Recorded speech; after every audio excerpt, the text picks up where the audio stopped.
Hey, this is Comet Picks by the Glick. And I'm your host, Jason Glick. Hey, Jason Glick, what's going on, man? Hey, John. Well, it's like what's going on is not what I talked about last time because, well, previously I said that, hey, it's like I'm going to see if I can talk about Dark Knight's Metal, DC's latest universe-ending crossover event. And You're not going there. no, I'm not. It's like because No! Oh, I'm just kidding. no, All right. Let me no, go it's like for it anyway. yeah, it's like it will happen, just not now because it didn't arrive in time, but it did arrive, so it's here, and I will do it next time. Yeah. But before then, well, I've got a series that I figured like, hey, this sounds like a promising title I can talk about at some point, like as a backup title. And hey, that time is now. And what's And that? yeah, that series is Jim Henson's Labyrinth Coronation. Because, well, Wait, I guess this John, is before based you, off of this is based off of the movie? yes, it's like the movie from the '80s, movies that we saw as kids, and well, I saw as a kid, and it didn't give me nightmares for some reason, but imagine they gave a lot of other kids nightmares. All right. So this is when was this made then? This story. This is a 12 issue maxi series published by Boom Studios back in 2018. And the whole reason I decided to pick it up was because Amazon was running a buy two, get one free sale.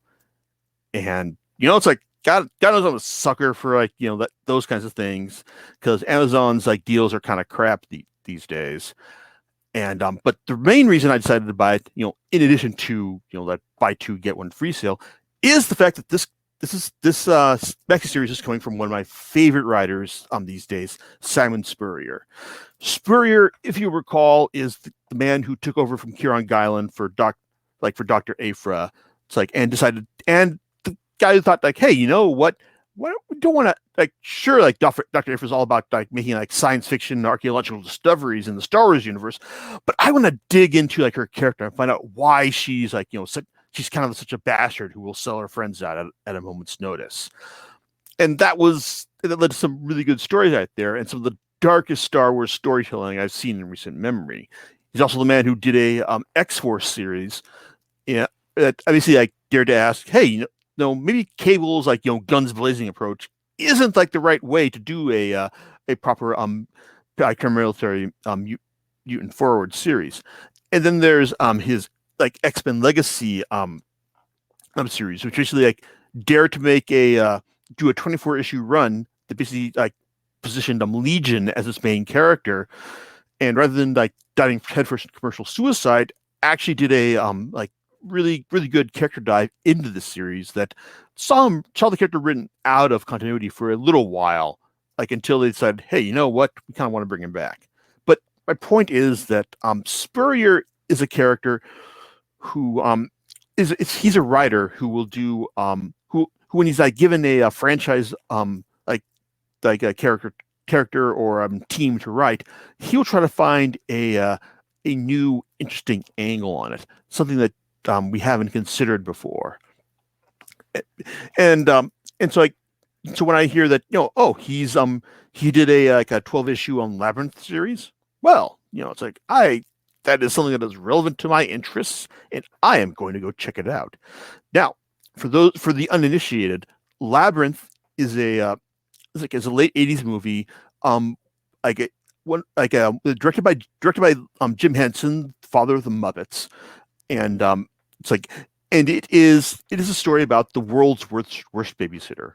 Now, I'm only slightly exaggerating, but it's about a girl. It's like girl named Sarah who's like a teenager who is like kind of resentful of her like of her her newly married father's life, and one day she gets stuck with looking after her stepbrother baby Toby, and she basically just like decides to like wish him away to the Goblin King that lives in her fantasy realm that she's concocted within her mind. Well, turns out that the Goblin King decides to respond to this and decides to take Toby away for her, like in order to accede to her whims. And he basically and when and when she realizes that no, this is like not something I want. This is actually kind of bad. Well, he gives her 13 hours to go through his labyrinth in order to get in order to get Toby back. Now, this Labyrinth, the movie, it's something that a lot of people have like lots of fond memories for. And it's mainly down to a couple things. One is the fact that this is like Jim Henson, again, his just completely unchained, from just essentially the friendly, family friendly, humorous Muppets style humor. This is him just being able to create just really weird and creepy stuff that represents people your inner psyche. And also just really really weird and dangerous stuff. Which is at one point when you've got a drill coming down to kill Sarah and her and one of her goblin companions. It's just so strange and and out there that even if the story just kind of feels like it's there to stitch together weirdness, it's memorable just because how different it is. And the other thing is the fact that the Goblin King was played by none other than the late great David Bowie, someone who he plays the Goblin King, Jareth. And he is just utterly charismatic and dazzling as he holds the screen whenever he shows up. It's a lot of the charm of this movie rests on his is held together by his charisma. And the songs he did for the film. So this is a film that maybe not as good as you remember, but is still memorable just for being so different from everything else at the time. And to be honest, there's still nothing else that's quite as weird and out and out there as well.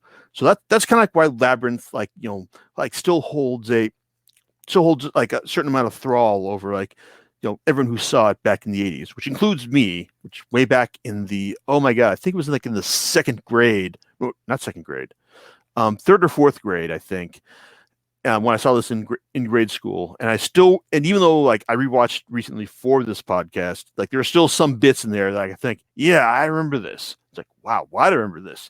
It's goddamn strange. That's why.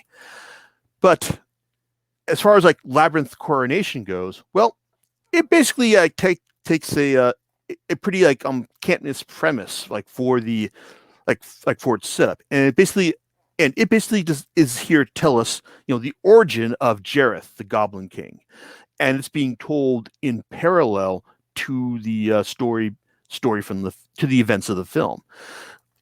And so basically it centers around a goblin, Beetleglum. Who is who Jareth, his name, just can't remember his name, and he's here to and Beetleglum is taking care of Toby. It's as the events of the film are progressing, but Jareth also decides to take this time to tell Toby about this other boy. Who came to the Labyrinth centuries before. It's in the 1700s. It's the son of a girl named Maria and a count named Albert. Basically, Albert was a count who was on the run from responsibility. It's from whatever his dad wanted him to do, to the point where he had basically was play marrying with Maria, it's a laundress. It's a poor, basically a poor nobody. And they were genuinely in love up until the point when Albert's dad finally gets word to his son that boy, come back now or I'm cutting you off. And well, Albert, being the man that he is, basically cuts things off with Maria. But what the thing is, though, is that Albert has also been plagued by visions of weird creatures, goblins, if you will. And and even though it's and he realizes that, hey, if he comes back to his dad with this kid, then, it's think things are going to get awkward. So as so even though Albert gives like the order to his right hand man to like take care of the son, take care of Maria and her son, well, like he's also being plagued by the goblins at the same time, and so he basically says, I wish you would take my son away, and there we go. But this being Labyrinth of like some 300 years previous, it's not being ruled over by the Goblin King. It's being ruled over by the Owl King, and when when Maria plunges into the water with her son as she's being chased, well, she winds up in the labyrinth, but but only to be at the mercy of the Owl King, who takes her son and throws her back to the back to the present day. And it isn't until it's like Maria begs him after Albert rejects her later on that he decides to give her the same 13-hour treatment that we got from Sarah. It's like for the movie. So that's kind of what Labyrinth Coronation is. It's basically the same kind of like setup in the sense that like a woman is chasing after they're a young boy to to get them back, but there's a lot of stuff that's different here because like there's the whole like mother son dynamic that Maria has with her kid, and and it's heavily implied that it's like that her son is going to grow up to be Jareth. But how does that happen? Well, that's kind of like the key mystery. It's of this series. But as things go along, well, like there's all sorts of weirdness in this in this series here to behold, such as just Sir Scubbin. He is a goblin, cursed with a noble heart, someone who wants to be like a grand robber of the Badlands, but just can't do it because he's so nice and so involved in this code of chivalry and all. And then there's the Tangle, a sentient thorn bush that is menaced by goblin flies in its innards, but just wants to be hugged and hug everyone, even though it is quite thorny. It's and just giving a thorny thing, giving hugs, it's just not to be had. And then there's Sybil, a worm who believes in social justice for all goblin kind, even though she's about 2 or 3 inches tall. And even though her reputation is more dictated by what's what am I looking for here? Its reputation is more dictated by I can't remember. It's something that's given more by dictation more than anything else. So there you go. So it's definitely a different kind of cast of characters here, but there's also the same kind of weirdness in the in the course of the series as well, such as Maria. It's chasing over her, being chasing over these bridges that are termed as the bridges of no return because they get burned up after she leaves. But is she but that may be reversed if she's revealed to be Bundergast the Invincible, the leader of the revolution, being fostered by goblin kind. Oh, and it turns out that the Owl King, well, he's got his plans for the kid, but he's also got connections to Beetleglum, the that goblin who was watching Toby in the present day. Oh, and the connection to one of the one of Maria's main sidekicks as well. There's a lot of clever, weird stuff here that definitely feels like it would be of a piece with the movie. And also at the point where where Maria comes in contact with the person who's been tasked with building the Owl King's crypt, but has to deal with all the other residents of the graveyard that were kicked out in order to build this crypt as well. That kind of stuff. It's good, weird, funny stuff that has a distinctly British flair to it, as it would. But Uh, but I guess compared to what I tend to expect from Spurrier when he tackles like corporate owned stuff, it's not quite as different or as it's or as strange as that as you would expect. Because it's like it's like I said, his stuff with Dr. Afra, and that's the thing that keeps him back to me, and it's like in recent memory. Just like I'm just kind of surprised at just how dark that got for Star Wars. And there's nothing here that kind of like hits like those same notes here. Maybe that's because Labyrinth is already pretty weird and strange here, and this and his sensibilities match up pretty well with that. It could also be because that, well, though I say that Spurrier is wrote this series, well, I guess I've kind of been lying to you guys a little bit. Well, because it turns out that, well, Spurrier, um, while he is basically supplied the story that the series rests upon, he only fully wrote the first 6 issues of this series. After that, another writer, Ryan Ferrier, took over, most likely because Spurrier got busy with stuff like Dr. Afra and and other image titles like Angelic. So and to his credit, like when the changeover happens, Ferrier's writing isn't doesn't strike me as being too dissimilar from like uh from Spurrier. So there's that, and I definitely kind of appreciate that. But part of me kind of wonders if Spurrier would have been able to um land the series a bit better had he been working from his own story here. Because when you get to the end, well, it's like you kind of expect like an answer to the whole well, like this kid, like Maria's kid, is she is he actually Jareth? Did he actually grow up to be the Goblin King?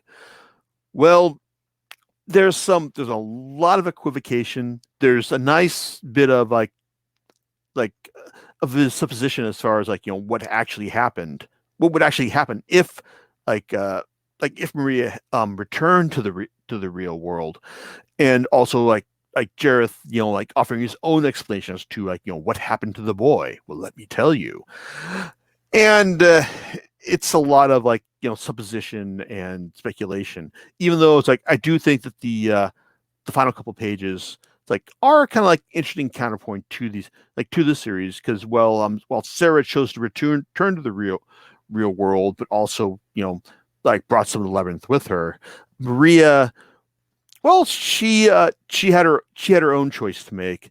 And it's kind of interesting to see that she chose fantasy over reality, which is something you don't see. It's in the in these kinds of series.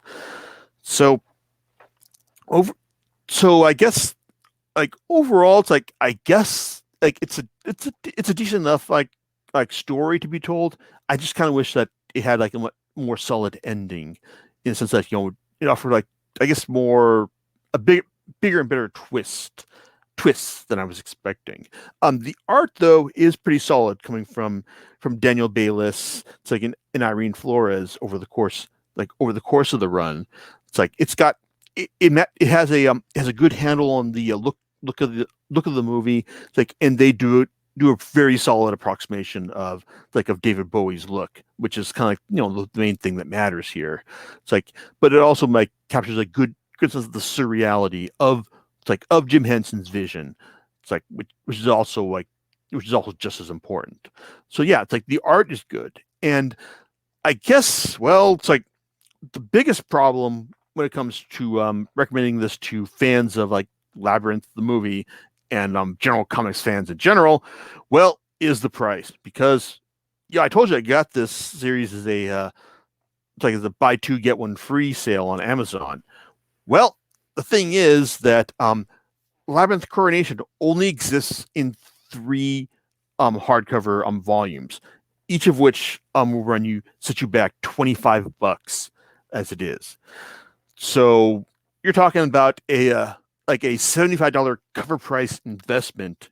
Like if you can't find a sale like on these volumes, and is the story that good? Huh, no, no, it's not. To be fair, very few things are like worth like $75 for like 12 issues worth of comics. And looking at Comixology, it's like they will set you back like these like 4 issue collections will set you back like $12 each, but you can also get like each of these each individual issue for like $1.99 each. So to be honest, yeah, it's probably worth picking up this series in digital form in single issue format, because it's like, well, I could justify paying like that sale price to myself for all 3 volumes. So I think, hey, this could make a good podcast at some point, which I hope it is so far. But as it is, it's like buying everything at cover price. Oh no! And unfortunately, there does not seem to be a 12 issue collection of this like for sale right now, which is kind of disappointing, because if this is being sold for like, say, okay, I guess you're for like $35, then yeah, I guess I could recommend it at that. But as it is, it's like its current like 3 hardcover edition format is just way too expensive for me to recommend to this beyond anyone but like the hardest of hardcore Labyrinth fans. That being said, it's like, hey, if you're a hardcore Labyrinth fan who isn't aware of like this, then yeah, it's like I'd recommend it. I just think that as someone who respects the vision of the movie, but absolutely adores what Simon Spurrier tends to bring to his work for hire projects, what probably isn't quite as good as I was hoping, to be honest. So there you go. John, it's like, you hear this, and you got any thoughts on your end about any of this? Well, I think you pretty much outlined it fairly well. With respect to the um, availability. If you're, it sounds like if you're a hardcore Labyrinth fan, you want to go after those volumes. But if not, If in its current format, this is yeah, definitely one for the converted. yeah, right, exactly. So, but fascinating nonetheless. And pretty cool. But yeah, that's pretty much all I have for it. Do you know what you're going to be talking about next time? Yeah, because it's like, now that I have like Dark Knight's death metal in my collection, it's like I will definitely be talking about that, as well as I guess whatever supplemental one shots need to be talked about in order to fully understand its plot.